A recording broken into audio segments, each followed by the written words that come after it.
Unfortunately, at the age of 20, I was falsely accused of the rape and murder of a woman I never met. So I can understand right now the feeling Andrew's going through, especially at what feels like the end of the journey. But it still goes on, and it'll never leave my life, actually.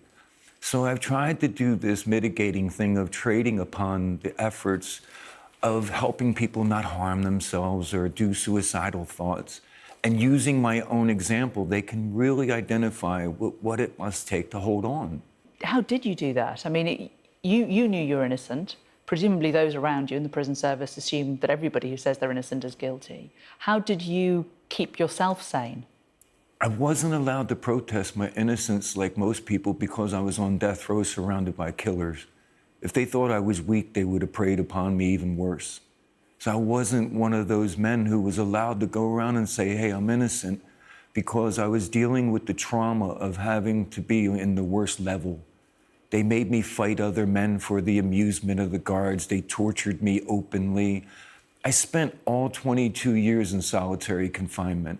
The only thing that really gave me empowerment over my torturers is compassion. I felt sorry for them for hurting me, and it allowed me to grow as a human being.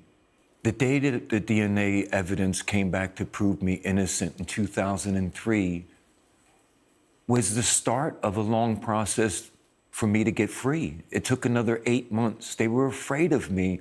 They made me out to be a monster because I escaped from death row in 1985 and scared everyone. They thought I was ultra-violent.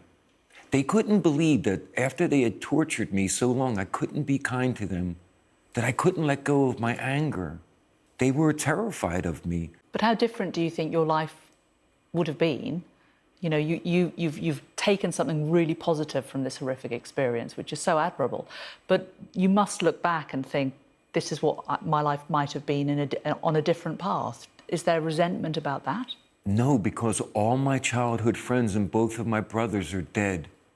I grew up in Philadelphia, one of the hardest cities in America, and all my friends are dead. They died of drug overdose or violence, and God saved my life by sending me to death row. I really believe that.